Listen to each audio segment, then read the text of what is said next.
मी ज्योतिषाचार्य Dhananjay sir. कुंडलीबद्दल 12 घरं जी आहेत कुंडलीमधली, त्यातलं दुसरं घर जे आहे ते धनस्थान आहे.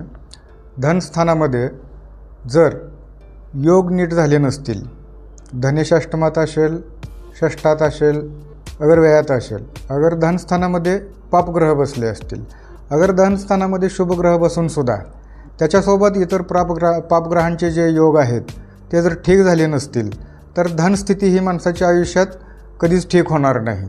धन हे माणसाचं मेन केंद्र आहे. जर धन नसेल तर त्याचं जीवन हे पुढं त्याला चालवणं शक्य नाही, असह्य होऊन बसतं.